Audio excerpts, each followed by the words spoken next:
Excuse me, saan yung canned goods? Sa may aisle 1 po yata. Doon ako galing puro tinapay doon. Ah, baka sa... Kuya, ano, alam mo ba? Saan? Ay, it's in aisle 4 po. Buti ka pa, alam mo, ito hindi. Pagpasensyahan niyo na po kasi busy po kasi kami sa pag-a-arrange. Pero he's actually one of the best grocery staff in here. Tignan niyo po, napaka-pogi pa.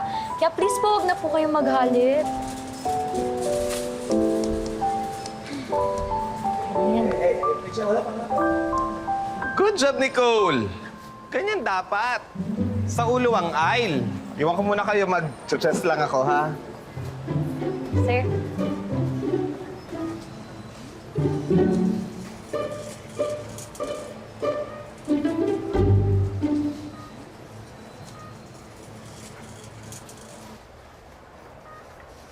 Ay! Ay!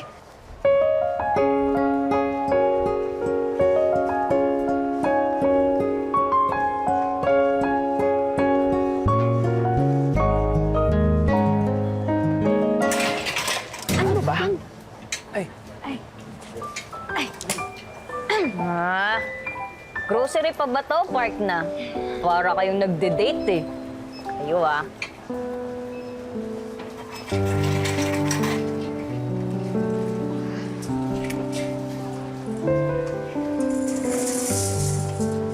Parang successful yung plano mong painlabin si AJ.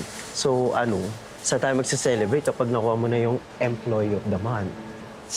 Para namang masyadong maaga para mag-celebrate.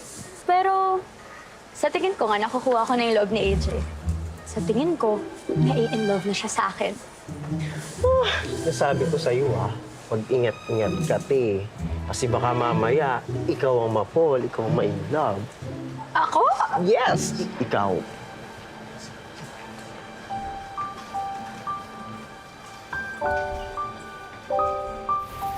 Bye-bye, pre. Ingat kayo ah. Bye-bye.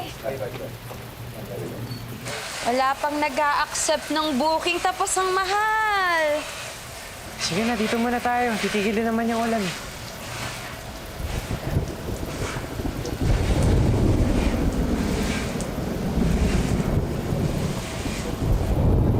Bakit ba ginadya kang makuha yung Employee of the Month?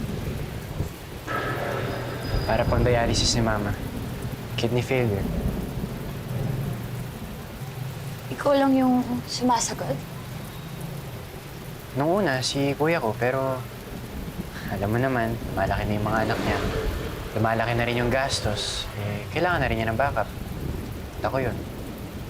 Tsaka yung extrang pera na makukuha ko kapag nag-employee of the month ako. Masasagot na yung 2 session ng dialysis ni Mama. Ikaw ba?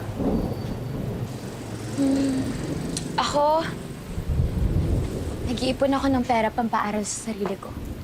Ubus kasi yung pera ng magulang ko eh. Yung tatay ko, nalulong sa sugal.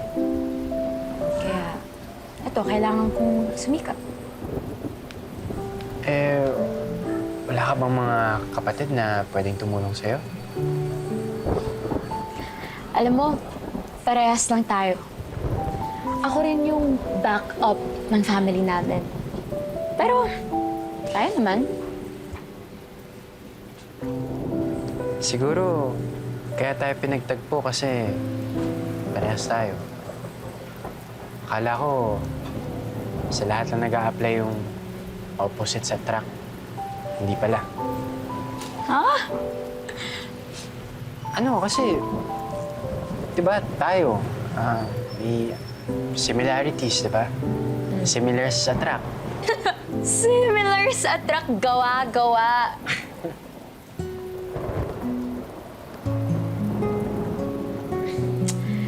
Alam mo, sa tingin mo ba kung hindi mo ko nabangga dun sa daan, sa tingin mo magkaaway pa rin kaya tayo?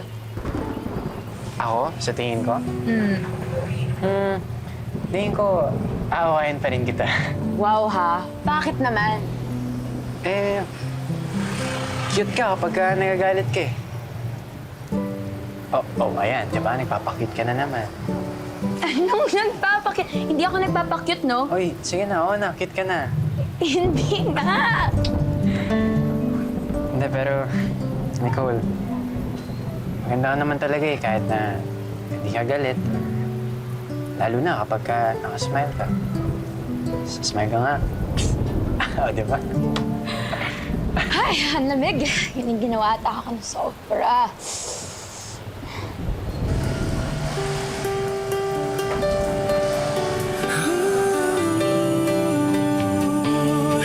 I will be here for you.